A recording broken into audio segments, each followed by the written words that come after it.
Hello everyone, what's up and welcome. So before we begin, I have some very exciting news. There's an upcoming tournament run by Elevate Arena. It's going to be pretty decent size. I think it's like a $3,000 prize pool, so not bad at all. There's going to be quite a few teams, and I will be the headcaster for that event. It's about 99% confirmed at this point, so it will be in November sometime. The date is still being determined within a few days, the exact date, but I'll definitely keep you guys posted on that. So once there's more information out in the very near future, you'll have a chance to come and see me try my hand at a little bit of casting. So in the spirit of that, today I haven't done one for a while, but we're going to be doing another pro match review. This is going to be Faze versus Cloud9, and we are on Route 66. This is, of course, the Alienware tournament, the Alienware Monthly. This game was played on October 20th, so not too long ago, very recently. And I picked this game out because we have a Bastion, offensive Bastion, the entire way through,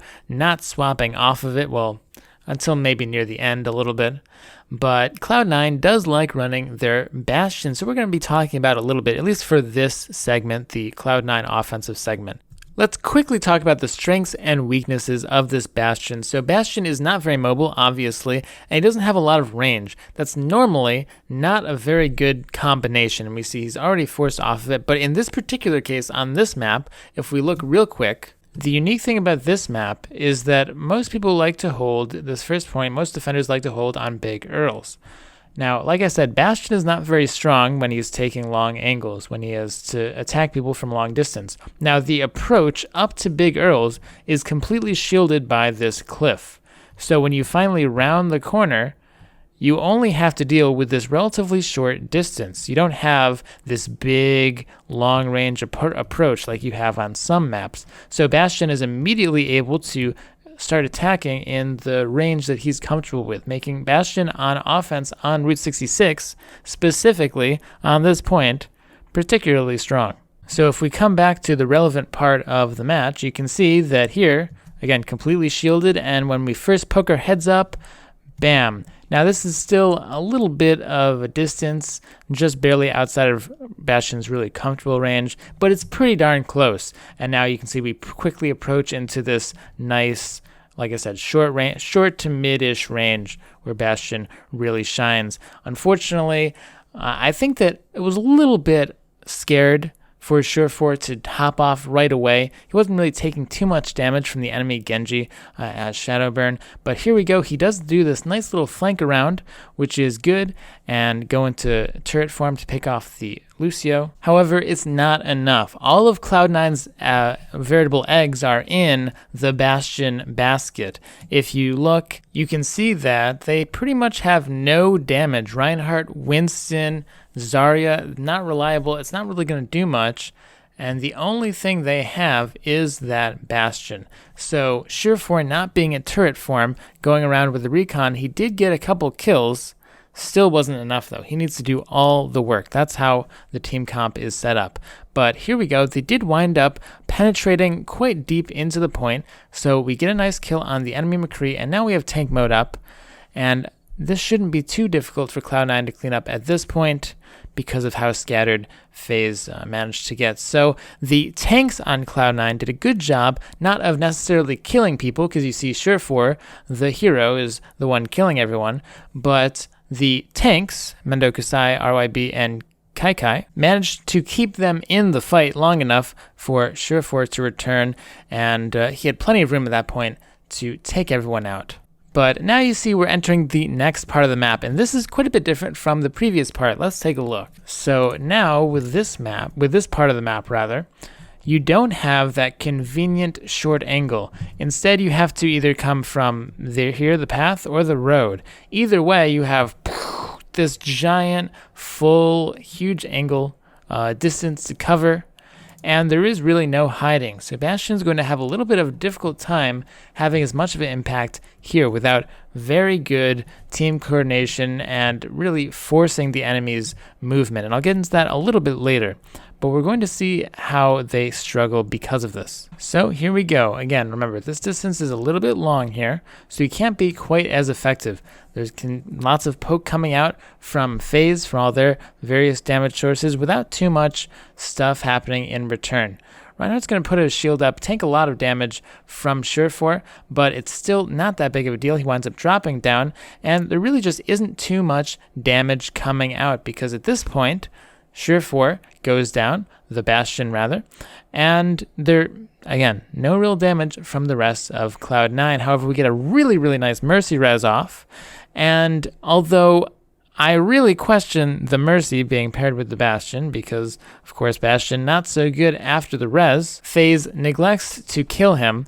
Shadowburn specifically could have easily gone for the Bastion there, probably taken him out, but again, it isn't done.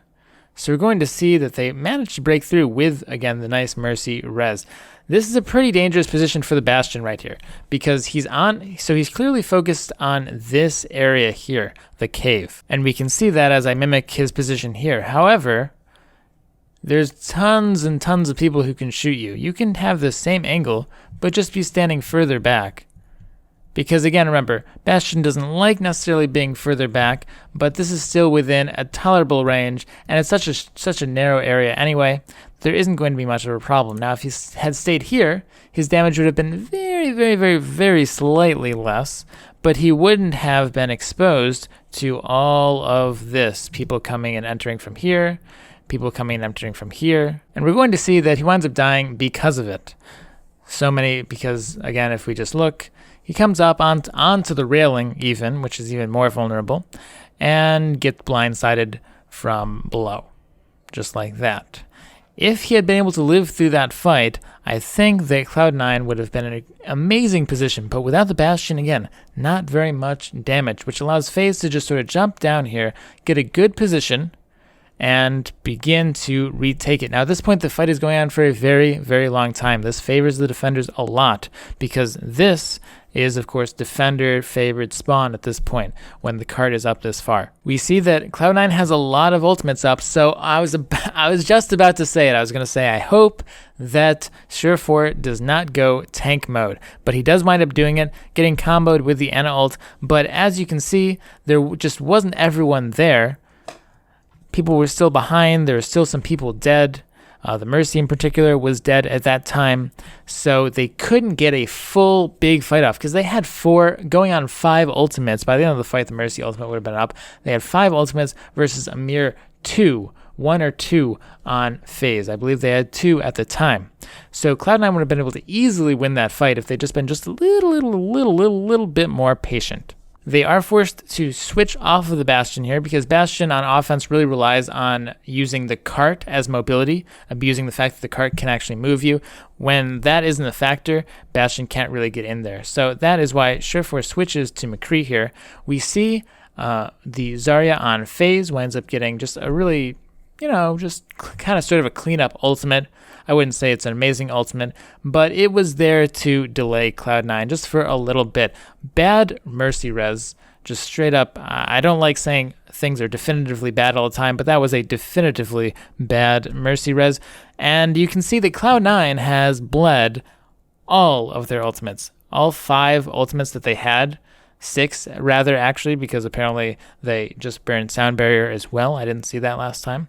So they bled all 6 ultimates, and if you're watching, you barely even notice, like, oh, how'd they use 6 ultimates? I didn't even notice that, because they just sort of used them randomly. And this is going to wind up pretty much costing them definitively the next checkpoint here. Possibly.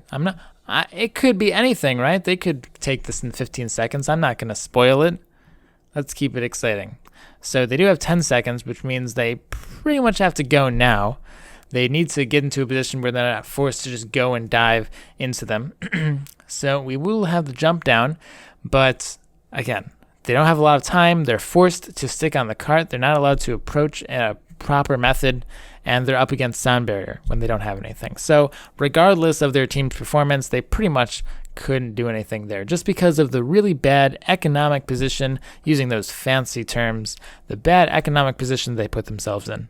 So that is round 1 of Faze versus Cloud9 on Route 66. Let's go in to the next one. And here we are in the next round, like magic. So Faze is going to be running, and I'm just going to call it the NIP lineup because this exact lineup, this exact one with the Hanzo and those 3 specific tanks, this is the NIP lineup with the Hanzo. Cloud9 is going to be running the Reaper Ana combo, which we have talked about before, and I really hope they can do it well, but if Faze manages to play smart, they should be able to avoid this. I think that Ana Reaper, particularly on Route 66, is not very effective. So Shadowburn is going to be looking for those picks on Hanzo. I'm just going to say, really take a look at this guy this match. He went super, super ham. Not quite at this point, but it will happen. So Faze is slowly marching up with their few tanks, and you're going to see that the Reaper has a hard time actually doing anything because Reaper is not good on Route 66. He can't really get in there, and at this point he's just waiting to be a combo piece for the ultimate. And so hopefully if the fight initiates, he can jump down and start to do stuff. But we're going to see the grenade come out on Cloud9's Reinhardt, making him very difficult to kill, rather, almost invulnerable. Some kills come out from the roof. Particularly of note is Shadowburn got picked off very early on Hanzo, very early on the fight, which crippled Faze's DPS output, because again, this is a lineup that relies very much on one person doing a lot of DPS, not to the extent that Cloud9 was last round, because you do have the Roadhog who can do DPS, but still pretty severely. Shadowburn has a lot of pressure to do damage. But here we are. Let's get into the next fight. It's about to happen, I think. There goes the nano boost on Surefour on the Reaper. He manages to farm up his ultimate and not use it quite yet. I hope he holds it at this point, but he doesn't, unfortunately. And whoa, double kill from the Hanzo, really nice. Now, using the ultimate on Reaper, first of all, made him a sitting duck for the Hanzo, but also just wasn't really a good option at that point. It wasn't a good choice because his team was winning at the time that he used it. So doing that pretty much made him die to Shadowburn, who just went absolutely, ooh. But yeah, made himself an easy target for the Hanzo. And it didn't wind up actually really accomplishing anything. So once again, people say that the Beyblade combo, they didn't really do the Beyblade combo that time. They just did a regular Ana Reaper combo, is like super good and super OP. And sometimes it is. But on Route 66, in this particular case, in this particular match, and in a lot of other maps and a lot of other scenarios, it's really not that amazing as long as the other team plays around it correctly. And it's not like, oh, you just do it and you automatically win. You can see you actually have to put thought into it and do it. Remember, Ana's ultimate is an ultimate. It has to be at least kind of strong. But the way that Cloud9 is set up right now is they're just letting Faze pressure them into action, because Faze has the Hanzo, they have the Roadhog who can just sit there and do a hook every few seconds and spam the right click, and Faze doesn't really have any pressure on them themselves, because Cloud9 only really has that McCree. So here we go again. Surefour comes again again with the Ana ultimate, and they get some kills. It looks flashy, it looks impressive, feels bad on the receiving end, but if you look, no ultimates used there by, fact and fiction, he was a little jumping the gun a little bit there. He used his ultimate, but other than that, no ultimates really used, and that is the difficulty of playing Ana on defense. Not saying that she's terrible on defense, but it does pose the problem that you only have one defensive ultimate. In this case, they have Lucio, who's sort of one of the weaker defensive ultimates in terms of dealing with Zarya and things like that. So the other team can easily just hoard up their ults, be patient, and come in and just kill you, because we're going to see here they have Zarya and Hanzo pretty much Q, and that's the fight. And so I assume Hanzo's going to combo. Hanzo's